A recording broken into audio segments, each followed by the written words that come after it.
Morning. Morning. How's everyone doing? My name is Will Wellman. I am actually a new part-time staff member here at Westminster. I'm an ordained pastor from Tampa, Florida, and I moved up here about a year ago, and I'll be helping Guy out predominantly with adult education. Guy is out of town today. He's marrying some folks up in Boston, and so he's asked me to start us off. Glenn is going to do the introductions, but I just wanted to welcome us, and I'll close us in prayer. So I'm going to hand it over to Glenn, who's going to introduce our speaker, Sheriff Hall, today.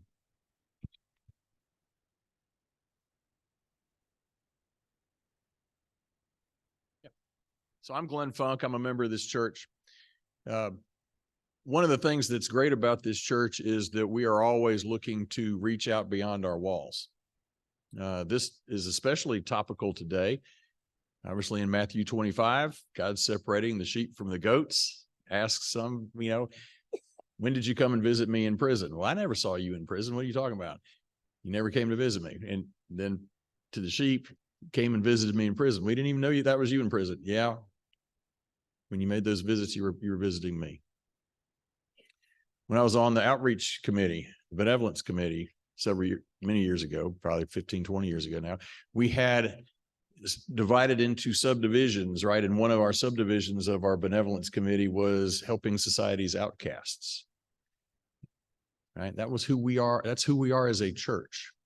So many times in my role as district attorney or in the criminal justice system as a whole, anytime we have a problem in society, no matter what it is, we dump it in the lap of the criminal justice system as if, go fix it. Go fix it by incarcerating people. Let's do this. We will take care of this problem we'll put more people in jail or in prison.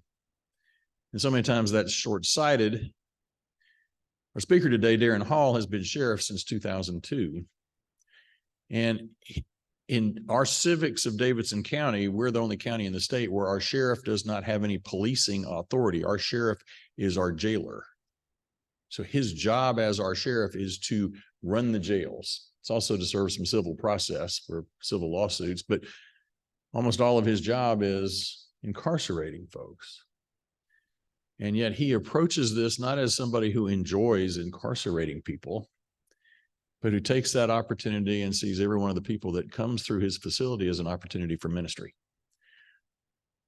The programs that he has started, that he has led, that have changed so many lives, we're going to talk about one today that's the Behavioral Care Center, but he's going to touch a little bit on how he approaches his job and the issues that Nashville puts in his lap and what he's doing to try to make Nashville a better place. We are lucky to have Darren Hall as our sheriff, and we're lucky as a church to have him speak with us this morning. So Darren.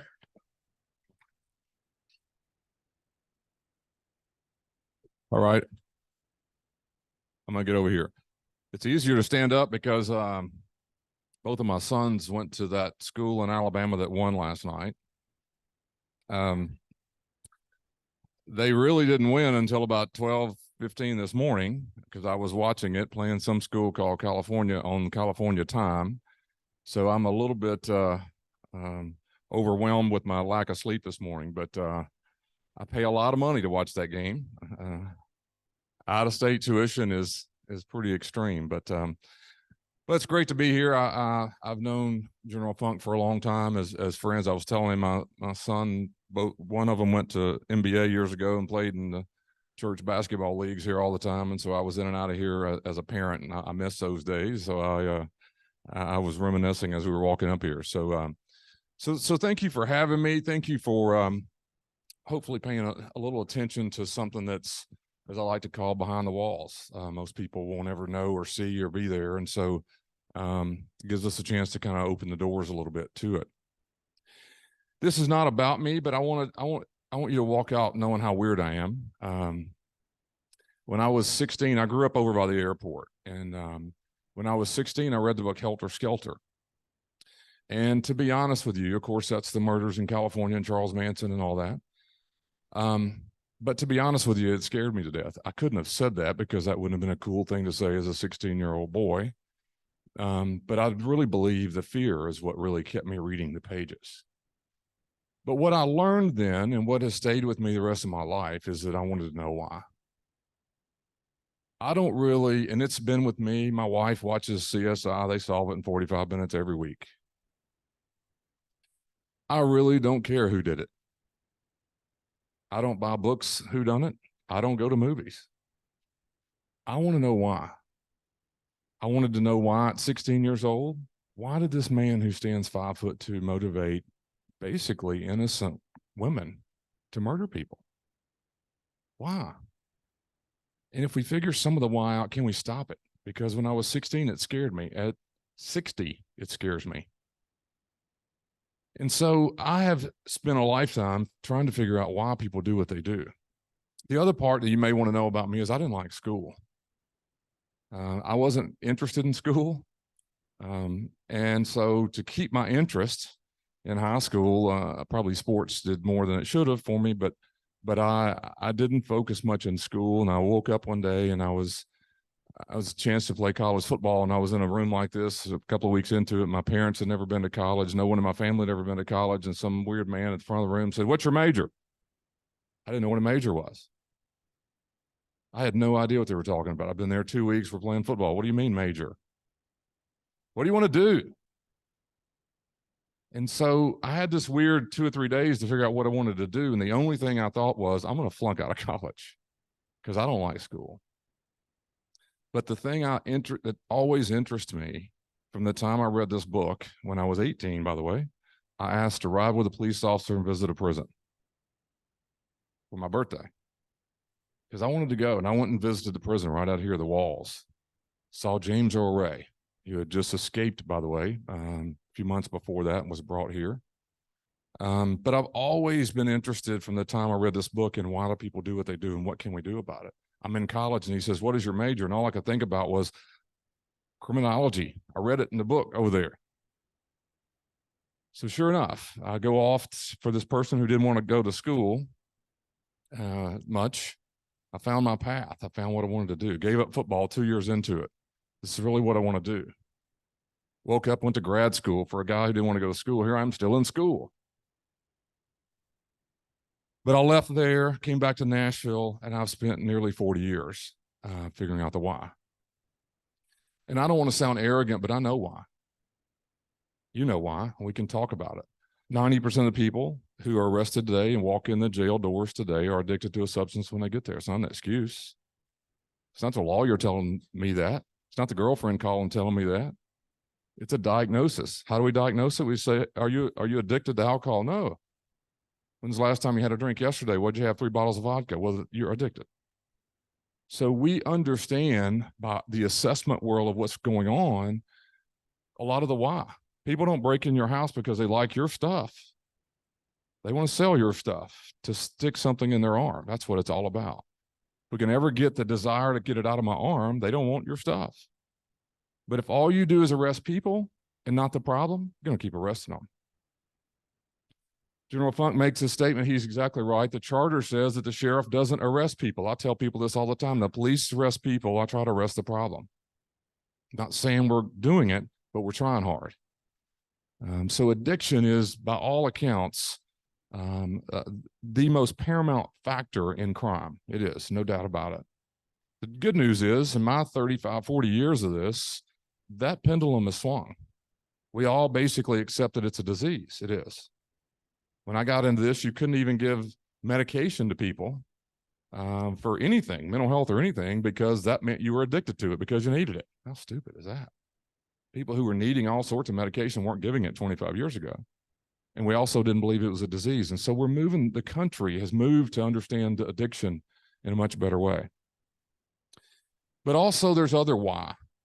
There are other things that are the why that we see people coming in and out of jail. About 10 years ago, I got very interested in diving deeper into our problem, what we see every day. Keep in mind, in this country, when people are arrested, they live with the sheriff in this country. They do, or prison, but primarily jails are where it starts. And no offense to police or DAs or judges or public defenders or probation officers, but they all spend minutes with the person. The arrest is an hour, maybe. The DA prepares a case. The attorneys sometimes spend time with their clients. We live with the person 24 hours a day. We see people eating feces. We see people diving into a toilet trying to drown themselves. We see people mutilating themselves. I don't make up any of these stories, and I'm not talking about years ago. So we live with this experience. In this country, that's who does. The jail see what you don't see, and the person that we're putting in jail is who we live with. And so that's kind of what happens. I call my colleagues enablers because we oftentimes don't bring the story out. We oftentimes hide behind the wall. As General Funk said, the criminal justice system is used often to sweep the streets of things and put it into a system. And then you don't get to see it, and we think the problem's solved. So I wanted to do a deep dive 10 years ago or so and try to understand better why we were seeing the crisis of mental health inside the jails more prevalent than ever and what was going on. Real quick, you guys probably know this, but it's worth repeating. In the 60s, this country decided to deinstitutionalize hospitals, mental health hospitals. We decided to do that because we said it was a stigma. We were going to tear down the hospitals, we were going to build community mental health centers, and we were going to make our country have a place for people who needed help from a mental health perspective to get it outside of this thing called an institution, which was a hospital. I grew up here in Nashville. If you grew up or around in the 60s and 70s, that place was called Central State Hospital. It was on Murfreesboro Road and Donaldson Pike. It was this real big building that my parents used to drive by when I was a kid, and they'd say, those people are sick. Now, they were right, but that's not really the right way to have said it, probably. But that hospital wasn't a hospital I went to as a kid who breaks your arm or leg, but it was a hospital to me. We then tore the hospital down, and what did we do? Dell Computer works there. It seems like a good computer. I don't know. I'm not critical of that at all. But what Nashville did is exactly what our country did. We tore down all those hospitals. We built corporations and other things in those spaces, but guess what else you did? Bed for bed. You built jail and prison beds. I can show you on a chart every bed that was torn down that was a hospital, a mental health institution in this country from the 60s till today was replaced by jail and prison beds. So that hospital on Donaldson Pike and Murfreesboro Road was torn down, and I now have 4,000 jail beds. And if you look at when the beds were built and when the beds were torn down, it's a mirror image of one another all over this country. And so if you think about it, in the 60s, we were going to deinstitutionalize it because it would stigmatize people. We're going to deinstitutionalize it. We didn't do that at all. We reinstitutionalized the people. And guess what? We now double stigmatize them. Because now you have a criminal record. And by the way, you're ill, according to some diagnosis. So we failed in all regards. You might ask why. The reason why is it was never funded. The Vietnam War came in the 60s, and we never funded the mental health system. We built jail and prison beds and hid the fact from the country. And when you see a naked man in the park get taken away in a police car today, we think we solved the problem because he was taken out of the park. We're the only modern country in the world that would see a naked man in the park and think, 911. And by the way, when you call 911, we all understand there's really no option, right? You want the naked man gone. There's not a nice person who sweeps up in a van and goes, jump in. It's blue lights. They're trained to remove the problem. There is a crime for being naked in the park, but the reason he's naked in the park has nothing to do with crime. So we live it every day in my life, and we watch it every day. And so I wanted to figure out why. What can we do? What is going on? Why is it continuing to happen? And some of what I'm telling you, I didn't know 10 years ago. Started digging into how we got here. Started digging into what in the world is happening to the naked man.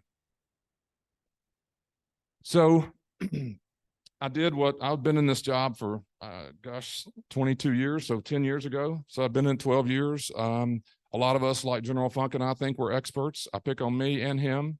I don't know if he was an expert then, but I thought he was. Okay.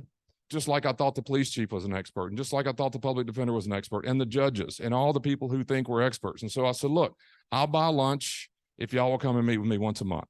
We had just had an election to elect a new mental health judge in Nashville. And I said, if you get elected, will you meet with me the first Tuesday? Yes. So I tricked you into it and bought lunch for everybody else and said, if you come every month, I'll buy lunch. In Metro, they'll come back if you buy lunch. So I started and I said, so here's what I want to know. Day one, honestly, we're all experts sitting around a room. I did not have the answers to any of these questions, and I wanted to know. What charges bring people to jail that are mentally ill? What are mentally ill people doing that bring them to jail? And I said, what do you think? And we just went around the room. It was not a set out of who knows what, because none of us knew. By the way, I think I said public intoxication. Someone said, well, the police don't use discretion. That's the reason they come to jail. Some people say it's public, DUI, domestic violence. We were all blurting out. None of us knew what we were talking about. None of the experts had any clue. Of the top 5 charges that a person goes to jail for in this city that is mentally ill today, 2 of them, number 1 and number 3, aren't even criminal charges. They're failing to do something we never should ask them to do anyway. Go to court. If I don't know to wear clothes to the park today, I'm surely not going to know where to go park to go to court. And I'm surely not going to remember the court date. I didn't remember to take medicine for 7 months in a row. You're asking me to remember where to go and what building. Have you ever been to the Birch building? I can't get there myself. Try to find your way, navigate your way, never going to happen. So failing to go to court is now the reason you're arresting people who are mentally ill. One of the top reasons. The other one is failing probation. I can't make probation. I have to be on time. I have to pay fines. I have to go. I have to take urine tests. I have to prove I have a job. I've been off of medication for 7 months, and you're expecting me to make this program. The percentage of people who are mentally ill, who are on probation that are successful is 11%. Took 2 years to get the number. So 11% of the time, a person who's mentally ill that we're putting on probation every day are successful. Why are we doing that? So what you wouldn't really think about is today, the naked man in the park needs to be dealt with. But when the police pull up on the scene of the naked man, oftentimes they have a warrant for him anyway for failing to appear, failing probation from a previous event. So as much discretion as you want to use, you could be the most tender-hearted, I don't know what the word is, progressive, I don't care, whatever, liberal, whatever word you want to use, police officer in the world. But guess what? You have to take them to jail. There's a warrant. So when you realize some of that, I said, well, heck, what good is it going to do if we just train the police to death? Right? They got to make the arrest. Person's still coming to jail. And we run the jail. So even if we get the police to say, we're going to take them somewhere else, they can't do that in a lot of these cases because there's a pending criminal charge waiting on them, which shouldn't be, but that is history of Nashville and other cities. So I said, well, wow, well, wait a minute. And these are the experts month after month after month. Wait a minute. So these people are coming to jail. They're mentally ill. We have this mental health court. There are 11 judges at the general sessions level, so every crime comes through their door. There's 11 courtrooms to go in, and one of those, you and I elect every 8 years to represent our mental health cases. Her name is Melissa Blackburn. She does fantastic work. It is an incredible program. Nothing but great things to say. But I didn't know the answer to the question. All the experts are in the room, and I walked in one day, and I said, so what percentage of people that we live with that are in the jail that are mentally ill are getting into that courtroom where the person knows anything about mental health? So what percentage is getting in there? I had no idea. My guess was 85%. The DA was higher than me, I'm sure. Most of us thought that. 5% of the people who are mentally ill ever get into a courtroom where the person knows anything about mental health. That's not a criticism of that court. It's the volume, quite frankly. And that program is very targeted to a certain type of mental illness, and it's very good at it. 95% of the people I live with in my operation don't get into a courtroom where they know anything about mental health. I always worry there's a judge's family member in here. I love judges, I think. Judges play an important role, I know. But I also understand that they didn't run for judge to deal with mental health. They have a criminal law background or some legal background, and very few, if ever, is there any interest or knowledge about mental health. And a vast majority of people they're dealing with every day have issues going on they know very little about. So after 2 years of meeting with experts and hearing things like 95% of the people who have a mental illness are going in the wrong courtroom, and that people who are going to jail have other charges that we really can't deal with, I started trying to figure out what can we do. I've been here a long time. There have been multiple mayors. I think we've had 10 mayors in 5 weeks. I don't know what it is now. We do this. So every time you have to get used to the new policies and new practices of these people. And in my job, it's not that easy because you have to go educate and communicate. You got to build facilities. You need programs, and it's a lot going on. And so here we are trying to figure out what to do.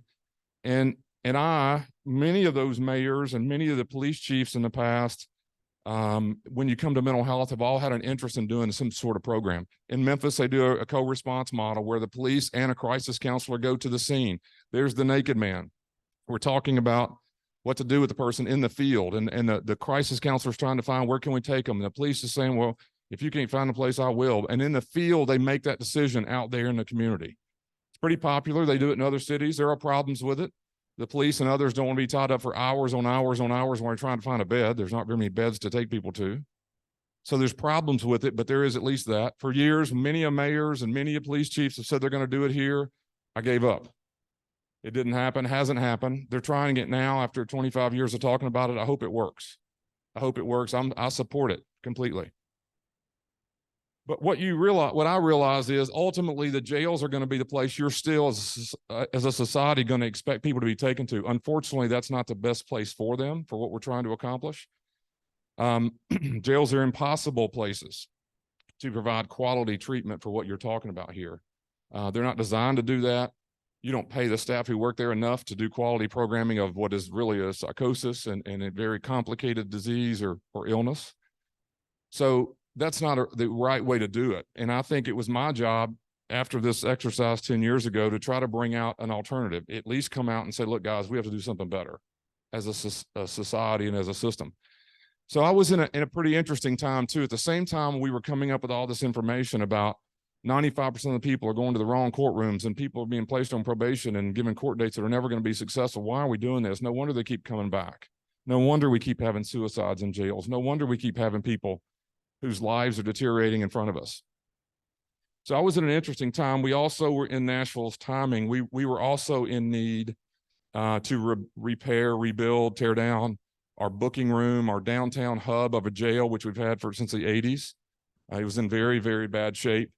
And so then Mayor Dean was on his way out, and he was a person in the criminal justice system and understood it back then, and went to him and said, look, we need to do something to tear it down. We're going to rebuild it and so forth. It's an expensive thing to do. Jails are expensive, complicated, difficult to design and build.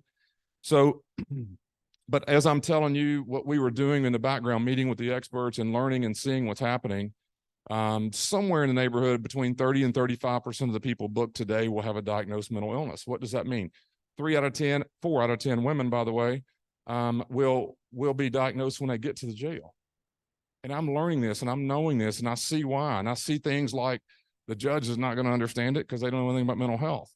The police don't have the discretion we all think. They're coming to jail anyway. I better get something in my environment because I don't think it's going to be solved outside of the walls that I run.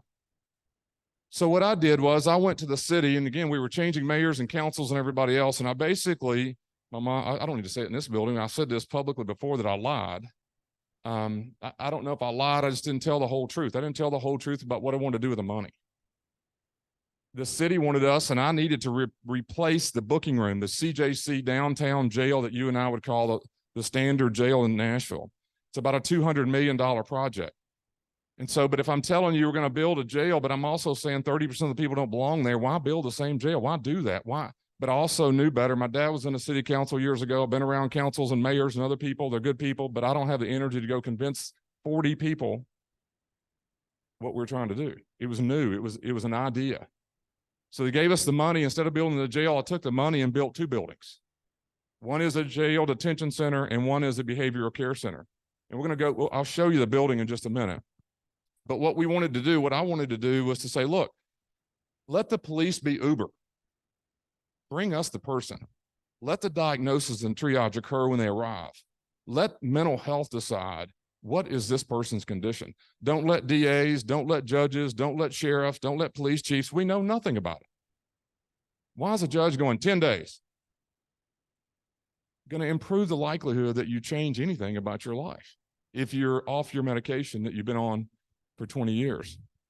My father-in-law passed away 2 weeks ago, and he had later stages of dementia and some other things. And I can't tell you how many times I'd get up in the middle of the night, drive around Nashville and find him walking down Edmondson Pike and Knowles Road at 2:30 in the morning with 28 degrees with no shoes on. And if he'd walk through your yard at 2 in the morning, I can't blame you for whatever you would do because he's not going to be coherent. He's not a big scary guy, but he'd scare me at 2 in the morning. Arrest him, maybe. Harm him, maybe. And our society is set to where we call someone to go resolve that problem. And that problem means he's in trouble. He's not doing the right thing. He has to be taken somewhere. And the only place you can take a person in this city is jail. The jail is the largest mental health institution in your city. It's the largest institution in this country. The Los Angeles County Jail is the largest one in the United States. It is the defunct, unfortunately, mess that we got into in the 60s. So I wanted to decriminalize it. What does that mean? I wanted the naked man out of the park as bad as you do, right? My kids, my family, me, I don't want the naked man in the park. He can't stay there. But arresting him is never going to fix the problem. Taking him to a jail in a courtroom in front of a judge and lawyers and people who don't know what they're doing about mental health is never going to solve the problem. Get him out of the park, get him in the hands of the people who need and understand what to do. So what I wanted to do was say, if you get the person via Uber, the police, and drop the person off at this new building that we were going to build called the jail, and if we do an assessment of that person immediately, and mental health is the driving factor behind what they're doing, let's get them in the hands of mental health, get them out of the jail, get them out of the DA's office, get them out of the courtrooms, and maybe mental health can get them on the pathway that we need. To do that, I took jail money to build a building called a behavioral care center. I took the budget to run what I do and moved it into a thing called mental health within my budget. So, and the idea a long time ago was I didn't want it to be the same address. I didn't want it to be the same doorway you walk through. I didn't want it to be the same name of a building. I don't want you to have to go pick your loved one up at a jail, which has been historically the way you do it. I don't want your loved one to have the collateral damage of the arrest, which is very complicated. Court costs, fines, fees, criminal records, all these things, basically because you're off your medication. So we were trying to decriminalize it. And what does that mean? I can build a building, not me, but with the government money, I can get the design in place. We traveled around the country to figure out what to design it, how to design a building that was going to be a mental health or a treatment center. I can do all that, and I was doing all that. I don't have the authority. I don't have the legal authority to do anything about the arrest. The naked man has a charge, indecent exposure, or a warrant for not showing up. So there's a criminal reason he's in a police car. When they drop him off to us at our new building, I don't have the authority to do much with him as a sheriff. I can just house you. But I can shame those experts into helping me, because we've already spent your money to build this building. Surely you're not going to let me have an empty building. And I'm more talking about mayors and council members and other people, because we needed this, not just another floor of the jail. But the person who has the authority to deal with all of that is the district attorney. They have the authority, whether, by the way, I say this every time I say this speech, whether this man's in the room or not, it's the most powerful person you ever elect. It's a district attorney in any city. They have the authority to do what you and I think is most precious, right? I mean, they can take our freedom. But also that person can look at a program we're trying to design and say, he's not naked because he's a criminal. He's naked because he's off his medication. And you have a building where we can put him, where mental health will take care of him. So in a fancy legal term, after years of working on it, General Funk and his office became immediate partners, and I could not do any of it without his staff saying that if you will go to the behavioral care center and complete whatever mental health has for you, the arrest never happens. The collateral damage doesn't happen. And so if not for that, I couldn't be here. The building would be empty. There's no way it would work. And so we started this pre-COVID. We tried to open in COVID. It was turned into a hospital, a COVID hospital during the time. So we've been out of that and running it as it should for the last several years. And General Funk, not just because he's in here, is the single most important person in this city as it relates to what we do. There's just no doubt about it. I went to him, I tricked him. I said, hey, look, I have this program. I need your help. Would you just consider misdemeanors? You know, the lower level charges. And he said, yeah, we'll do that. We'll start off that way. I said, well, why don't you put the sharpest person you can in your agency to work in this on a day-to-day basis with my staff who run it, and then they'll review the cases and all this. And so he put a woman named Jordan, who is fantastic. She's been there the whole time, and her primary focus is to weigh out these cases. And I don't want to get her in trouble, but I'll tell you, as we sit here today, half of them are misdemeanors, the other half are felonies, because the bar wasn't just stopping amongst the misdemeanor cases. And so there's a lot of movement that's going on over the years to make the program work. But I want you to kind of understand the problem was they're going to jail anyway. The budget to do this was in my budget anyway. The building was going to be my building anyway. The staff in there were going to be my staff anyway. I'm talking about, I would have been treating them as a jail inmate with a correctional officer, with a nurse. Their food would still be fed. Their laundry would still be done. I mean, your money is still coming to me to do it. I just didn't want to do corrections anymore. So what we did was we built a building. We get the partner we need. And we try to come up with a way where the decriminalization happens. The person really doesn't get arrested. You can't really do that until they get to the booking room, because it's all out in the field, right? These things are going on. So the idea was, and we built a building that when you arrive in booking, it's basically two streets you can go down. This one is the criminal path to courts and so forth. This path is the behavioral care center. And the person who sits right here in the middle of the fork, we're the only jail in America that 24 hours a day, the first person you meet and you see when you go to jail is a master's level mental health clinician. What is that? That person's doing a full assessment of your mental health needs right now. It's not your girlfriend, it's not your lawyer, not your mom. These aren't biased opinions. These are diagnoses from mental health professionals on the ground at 2 a.m. assessing your mental health needs. I made up a scale 1 to 10. It's easier for me to remember, 1 to 10, right? 10 is very severe, 1 is not. What we're looking for are the 3 to 8s. 9 and 10 are basically incompetent, shouldn't even be coming to jail legally, but they do. But you can't treat them in an environment. They're incompetent not to be restored oftentimes, but they come in and out of a jail system. So that's not who we were trying to target. Other people who may have been depressed 25 years ago may show up on an assessment of someone who's had mental health history. We're not trying to treat that person. They don't need treatment anymore. They're doing fine. When they come to jail with a DUI, their problem is addiction, not depression. And so we don't see that as a mental health crisis based on the mental health assessment. But everybody else that arrives at jail, if the mental health staff on that assessment say that they qualify to go to the behavioral care center, the next person who gets to decide that is the district attorney. Now, mental health says that's where they belong. The charges are assault. Who did they assault? Their brother. They threw a stereo at him in the garage because they thought he was someone is invading their house, and it was a monster. I don't know if you know about schizophrenia or bipolar or depression. There's a lot goes into these things. And so when that throwing a stereo at the brother has no option. Scared, what does he do? Calls the police. What do the police do? Take the person away. What do I do? Historically, lock them up in a room with 44 people and take them to jail and make them plead guilty to somebody, and we give them 20 days and they go back. Nothing is accomplished. Today, what happens is when that person arrives in jail, the assessment says they're mentally ill, they need help.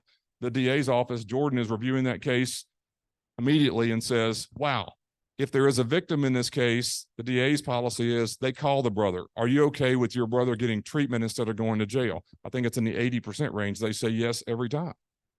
Wouldn't you?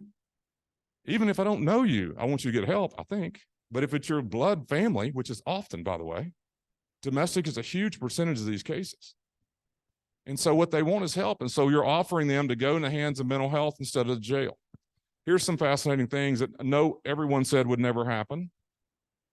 I did not want, if you go to the behavioral care center, I didn't want, if you go over here, I didn't want the district attorney, the sheriff, the police chief, the judges, the mayors, anybody else to have any input in when you go home. If we think it's a mental health issue, it's a mental health issue, and none of us know what the heck we're talking about as it relates to 10 days or 20 days or 5 days. I don't want judges sentencing you to 20 days. They don't know whether that's helping you or not. A mental health person going, wow, you need to be stabilized. It may take 30 days. Let's get medication stabilized. Let's get your release plan. That's who needs to be deciding how long you're here, not a judge. And so we were able to do that as we started. The DA's office was very helpful in saying, if that person goes to behavior care center, we're done. Meaning they complete it, the arrest never occurs, and that person leaves our facility back in the hands of their family or someone from the faith community, the mental health community. They're leaving our operation without owing the criminal justice system anything. They don't have a court date they're not going to make. They don't have probation they're going to fail. They don't have court fines they'll never be able to pay. So in a big, I guess the big version of the story is we wanted to build a mental health system within the criminal justice system. You shouldn't have to do it that way. We did it with criminal justice money and built it because we were about to build what you would expect me to have built anyway, which is a whole nother building, right? I mean, I have downtown 800 beds. If I had built another floor for another 100 people, That's what we would have done in normal life. We took that floor and built a building called the Behavioral Care Center, and that's what we're trying to do.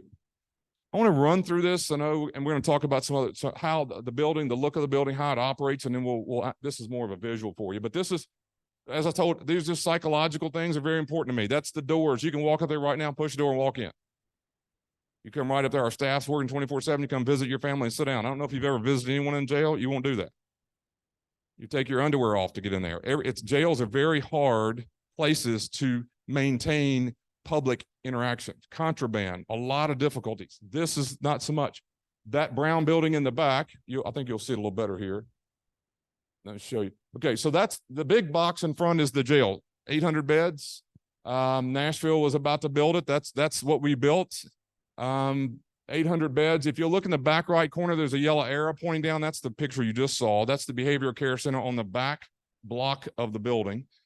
You arrive via police car underneath the ground, basically. And so when you get there, the assessment's done and it's decided whether you go to behavioral care or whether you go to the typical jail. Yeah, this is just the purpose. It was to provide direct mental health care. Keep in mind, this person had a criminal charge. It's still pending, hanging out there. We wanted to do something instead of, court time, lockdown, recreation, visitation. I mean, jails are chaotic places to operate. And so you take the person out of that environment where you're able to assess and provide the direct care that the individual needs 24 hours a day. They're not in the criminal justice system anymore once they get here. Yeah, just a visual aid. So what happens in the world of Nashville? The police make the arrest, and then we take over from there. This police officer has just arrested the man in the plaid shirt. He is handing that person off to, or he and her, the police officers, are handing that arrestee off to our deputy sheriff. That's the booking room, and that's how it happens every day. About 70 times a day that happens. Hand off the body, the police drive away. And so and then this next will be our booking room, I'm sure. That is what is called booking. It looks just like this room. I think about it when I was saying over there a minute ago. These are a new thing about 10 years ago. Booking went away from the old dark hallways, locked down, to a very open setup. If you behave in here, men and women together, it doesn't matter. You stay there. You will notice some windows over there for those of you who decided to act out. There are places to go. But as long as you behave, you sit here the whole time. 8, 9, 10 hours. There's all sorts of things that are going on, from a nurse to the mental health, to photographs and fingerprints and dress outs and making bond and going to see the judge. There's all that happening. We want that to happen while you're in this room, because eventually we're going to dress you out in jumpsuits. You're going to live upstairs in the building. And we always think that's a lot of money once you do that. Let all the other stuff filter while you're here. 30% of the people make bond, they go home from this room. We'd rather them go home before we get them all the way upstairs, all that property, all the stuff that you do, and then have to go take it out. So this is the room where a lot of assessments taking place. So if you look at the arrow on the right, that's the door where the police officers were just coming through. A reverse picture here, but they were walking through from the arrest. That's the arrest. This purple thing is kind of cool. You stand on it. It basically slides you. It moves you through, and it scans everything in your body. This is not looking for what you look for at the airport. This is looking for things that you are hiding in places you shouldn't be hiding in. We don't want to go looking unless we have to. And you would be shocked, more than shocked. So that device finds that. Back up 1 second for me, John. By the way, John Adams, our deputy chief of staff over there, so he's the technology guru. If it goes up, that's him. We'll yell at him if it messes up. So the police come through that door. As I said earlier, the first thing we want to do when you're sitting in those chairs is do this assessment. What's your mental health needs? The very first thing that happens. The door on the left, as I was describing earlier, is the behavioral care center.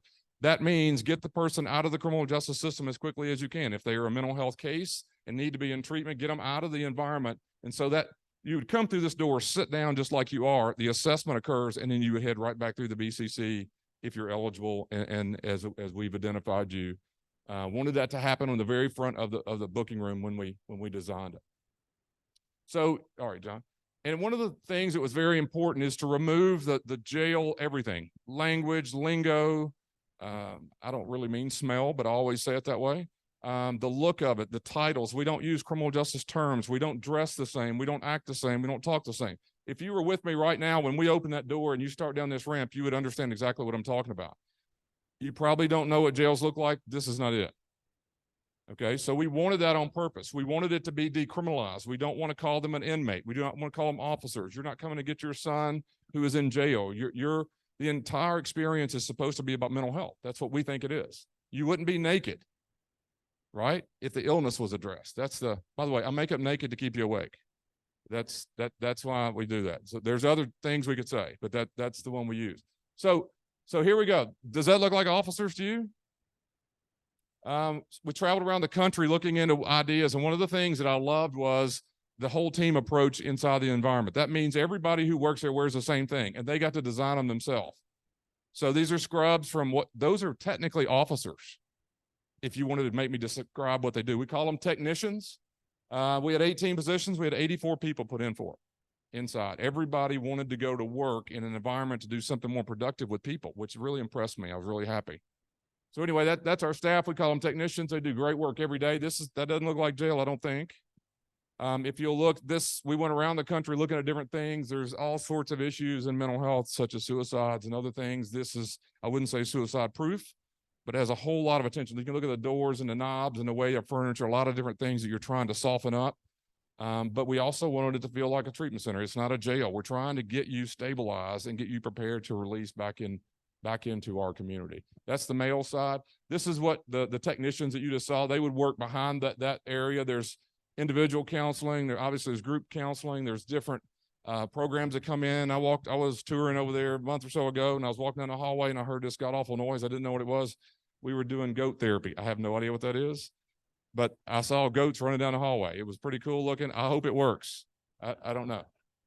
We do yoga. We do all sorts of various programs that are brought in. This is what it looks like inside of a place to stay. One of the things you learn in the world of mental health is you don't want to isolate people. Jails are isolation buildings. I mean, I put you in a cell, you're by yourself. A lot of issues in jails, and it's not this soft. A jail is a metal bunk mounted on the wall. And this is a softer approach, and it looks, I think, more like what you would call the treatment center. Up in the upper right, you can't tell by this picture, that's natural light. That's a little courtyard. They love it. I go over there oftentimes, and the clients, as we call them, almost every time I've ever been in there, one of them will say, "This is a strange thing. Thank you for the light." I mean, jails are dark. It's built with concrete and steel. There's no natural light hardly anywhere. And this whole space is very lit up. I can't say we intentionally did all of that, but it worked out really well the way the building turned out. But just things that you wouldn't think that help someone see a different way of moving. Yeah, this is the female side, male, female, same size. By the way, here's something you may want to know. 80% of people who go to jail today are men, 20% are women. Always get interested in when people talk about demographics and how disproportionate the arrest population is all over the country.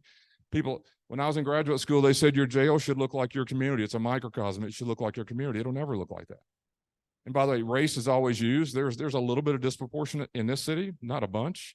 50% of the people who go to jail today will be white. Nashville, 58% white. Okay, so that doesn't mean it's right or good. I just want you to know it's not 90% African-American to 10% or whatever numbers you want to use. But here's what's fascinating. No one ever brings up the most disproportionate population is gender, right? If we want to look like Nashville, 50-something% are women, right? But it's 80-20 from a gender perspective. Here's what's fascinating. So if you were going to go build beds for mental health, I would have thought we'd have built 80-20 male beds for mental health and 20% for female. That's not true. The mental health population in our jail, when you have the total population of people who are diagnosed mentally ill, 50% are women, but they only make up 20% of the population. The experts tell me that the reason it is they're more honest. They're more willing. They're more open to talk about, yes, I was depressed. Yes, I had trauma in my life. Yes, I've taken medication. I've harmed myself. Men don't want to say that and may not even have done it as far as seek treatment. So it's a little bit misleading, but the numbers are 50%. That's why there's 50% of female beds and 50% male beds. Let's see. So these are just different things. You may ask, what is the mental health? There's all sorts of disorders, schizophrenia, depression, bipolar, and everything in between. But these are diagnoses. This is not an excuse, right? It's not the sheriff saying that. The staff that do this are mental health professionals from the mental health co-op, master's level people working 24/7 who do these assessments. They're not jail staff. They're not DAs, or they're not public defenders. They're mental health staff doing the assessment. So I have a lot of confidence. And they tell me this is growing, as you can imagine. Not only the numbers, but the challenges with all the stuff in between. Interesting. That's just by age. That's just by age, the breakdown of the folks who are in the BCC. I don't know if it doesn't, some people ask me all the time about how much younger the population who has mental health crisis. They are younger, but our jail population is younger too, always, than society. Yeah, I don't like this. I want to fix it every time I read this. Okay, I hate the word recidivism, by the way. That's a misleading term. We shouldn't use it, and we do. But so what that really says is 76% of the people in the country who go to jail go back. That's what that really means. That's the normal. If you are mentally ill and go to jail, it's 90% of the time you go back. Right? That's you or I, and I'm not judging people who are or not. That's the average person. 76% go back. Okay? 90% of a person who has an illness and goes to jail goes back. And so what we do here, the Behavior Care Center has 36%. What does that really mean? They're naked again. The police pull up. They bring them back. Guess what we do? We go right back in the Behavior Care Center. Because it's not punishment. We're not trying to teach them, right? You're trying to stabilize the illness. And you can't do that if you send them back through the path of what is the criminal justice system. And so 36% of the time, if a person comes back, unless they have assaulted staff or non-compliant with the direction of the program, you can't just lay in your bunk. But if you're participating in the program, you go right back to the Behavior Care Center. And those are just stats. Obviously, nearly 1,000 people admitted. We've been a very slow walk because of COVID. The months that we were trying to open, we're right in the 2020 years. Let's see. Yeah, this just one. I always like this, and I'll read it for you. So we get a bunch of these. We throw one on here. This is just kind of it says, Miss Gaines at the BCC staff, thank you for everything and all the faith and belief you've seen in me when I couldn't even see it myself. I'm so grateful that I met each and every one of you. I know some days were a little tougher than others, but you all pushed me to keep me going. And if I'm being honest, I had days I wanted to give up and say I quit because I felt so alone and mad. I know some days I might have been a little annoying, talking so much, but you all would listen, and it meant way more than you'll ever know. Each one of y'all could see a part of me I couldn't see in myself. Thank you, blah, blah, blah. So here's the story I want to end with. The Leadership Nashville, a bunch of us have been in Leadership Nashville over the years. It's a pretty impressive group, and we do this once a year, and they tour the jail and go to the courts every year. And, it's always the same thing. A bus pulls up, there's 45 people, and they have their own schedules, and it's a good deal. But it's leaders of the city and all future people and all that. So, I don't know, 6 weeks ago or so, we were about to host Leadership Nashville. And so on that day, they were going to tour this building and go through the jail, which we've done many times. And we're waiting on the big bus to pull up. And I'm standing there out on the street, right where that picture was taken a minute ago. And a woman who runs our jail, the larger size of the jail, was down there. She was going to help do the tours with me, and she's standing here. And so I'm kind of daydreaming. This is exactly where I'm standing right here when this. And so the bus is, I think, down the road coming up 3rd Avenue. I don't remember, but we're standing there, and all of a sudden she comes over, and her eyes are this big, and she said, "Anthony's here. Anthony's here. Oh my God. Oh my God." And I was like, "What?" We're on the street. So the buzz was that Anthony, I don't know who Anthony was, literally had walked, this is Gay Street and 2nd Avenue, and he walked up 2nd Avenue completely naked. And so he was walking up, and she said, "Anthony's here." And so she did and I was about to do the same thing. I wanted to hide the problem. Here comes Leadership Nashville. And so I just kind of sit there a minute, and I said, "No, give him some clothes. I'm not hiding anything." She didn't ask me to hide it. I just know that's what we were about to do. Because Leadership Nashville needs to know. And so we stood there. They do the tour. Things settle down, and we talked for a few minutes. I said, "Who is Anthony?" Says he'd just been released 3 months ago. I said, "What did he want when he came back?" "Just something to eat, some clothes." And said to her, he said to her, "It's the only place I felt safe in coming." Now, I've been in jails all my life. I've been working in them. I've never in the history of my life had anyone walk back up, want to come back in. Never. I've never had someone say that food was good. I've never had them say you treated me right. I've never had them say I want to do one more day. Never. But there's something in Anthony's story that we ought to talk about. Not today, but Leadership Nashville needs to talk about. And ultimately, the end of the story needs to be that Anthony needs a place to go. And he shouldn't have to be arrested to get there. And unfortunately, that's kind of where we are. I'm going to give you a poster of this whole experience. This all happened to me within 60 days in my life, about 7 or 8 years ago. Middle afternoon, Nashville, Tennessee, airport right out here, 3:30, 4 o'clock in the afternoon. A middle-aged man walks into the airport, gets in the Southwest ticket line, completely naked, in line. There's people in front of him, there's people behind him. And there are people taking pictures, and there are pictures being sent all over the world. And so this man's waiting on his ticket. So what did we do? We as Nashvillians and we as whoever, we called who? What'd they do? They did their job, drove out there, blue lights, woo, snatch him up, put him in the car. What'd they do? Where'd they take him? Right, 7 years ago. What'd I do? Fingerprint, photograph, take him to court. What'd the DA do? Convicted him. What'd the judge do? Shook a finger at him. We all did our jobs. The man was 54 years old. He didn't have any intoxicants in his system. He was not on the bachelorette party. He was of his mind, and he didn't know to wear clothes. And we convicted him of all of that. A few weeks later, same city, same time, right out here in North Nashville on the interstate, middle of the afternoon, 4 o'clock, traffic's backing up. A man gets out of his car and climbs up on one of these big green signs that hang over the interstate. He's actually hanging on the sign, threatening to jump. So we get negotiators out, police out, everyone, 2 hours, traffic, CNNs, helicopters, it's live TV, it's a big deal, blowing horns, people throwing things because the traffic stopped. So what'd we do? Who'd we call? What'd they do? Woo! Get off that sign, negotiate him down, put him in the car. What'd I do? I probably need to tell you he was diagnosed with severe anxiety disorder. He thought the cars were closing in on him, so he got out away from the cars and climbed up on the sign. You know what I did to him? I put him in a room with 44 people with no windows. Took him to court. We convicted him, though. We got him. All of us.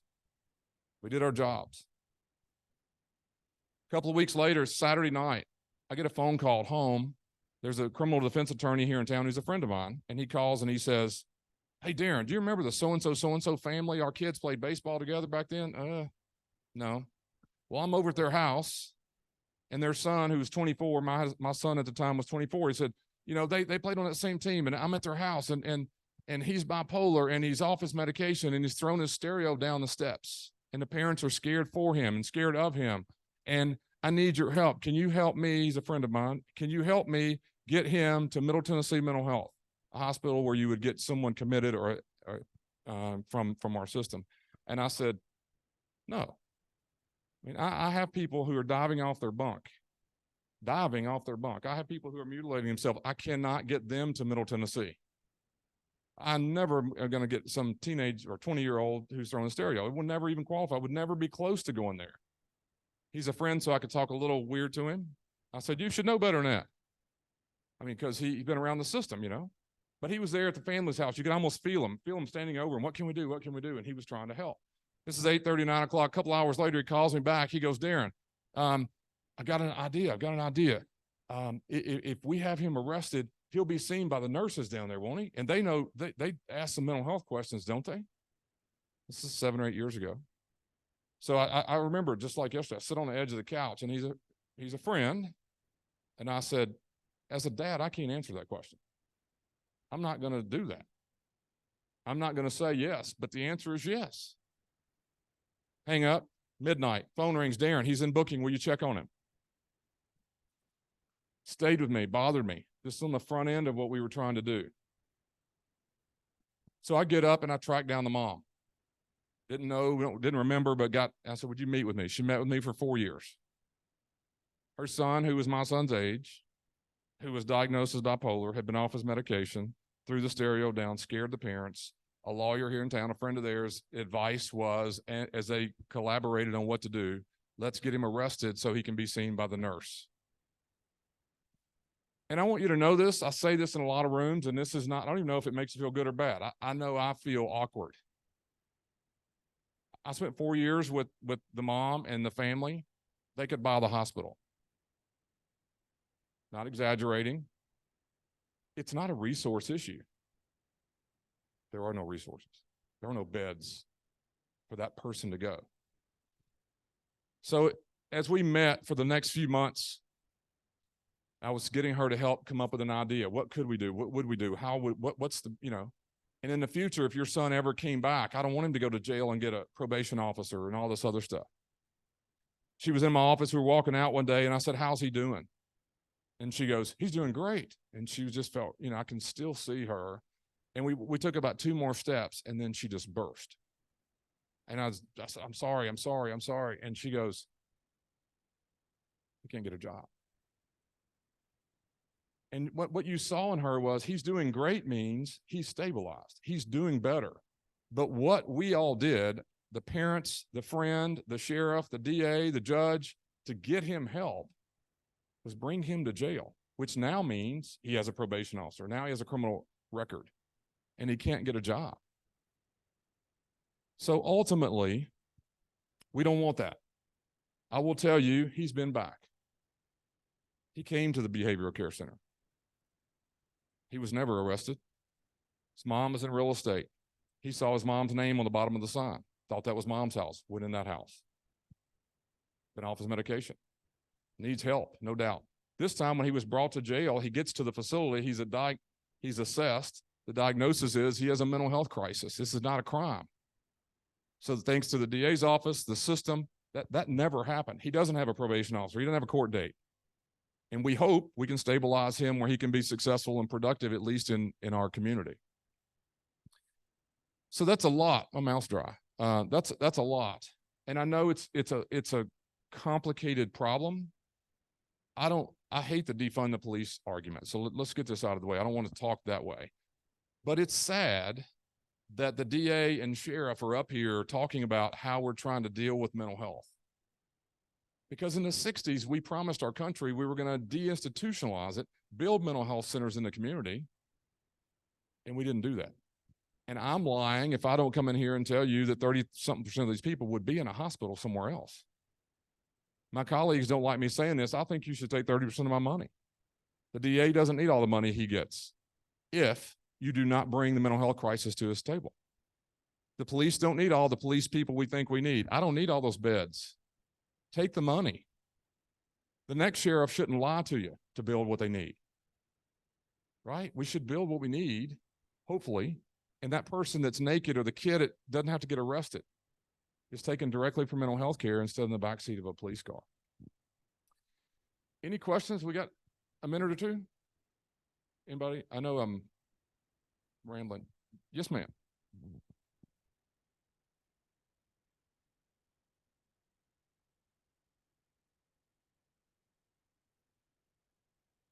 This is a great question. This is what my son's favorite question is. One of them.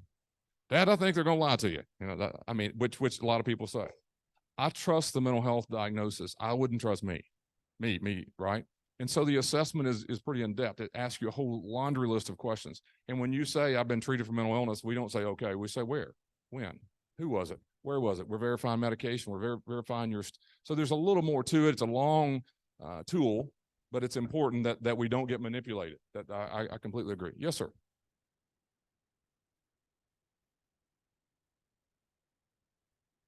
So the staff take a lot of pride in what they do. I think this is the coolest thing. I wish I could show you. They have a picture of the United States, a map on the wall, and they started the push pin thing. And every major city in the country, I can show you that have been here.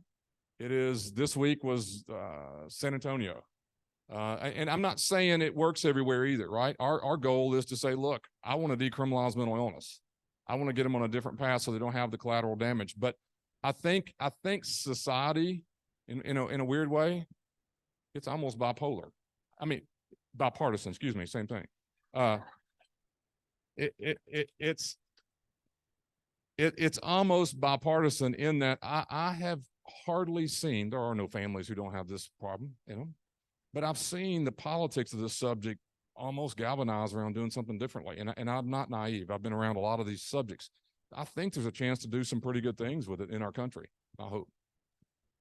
Okay, I know I'm overrun. I appreciate everything. Thank you for having me.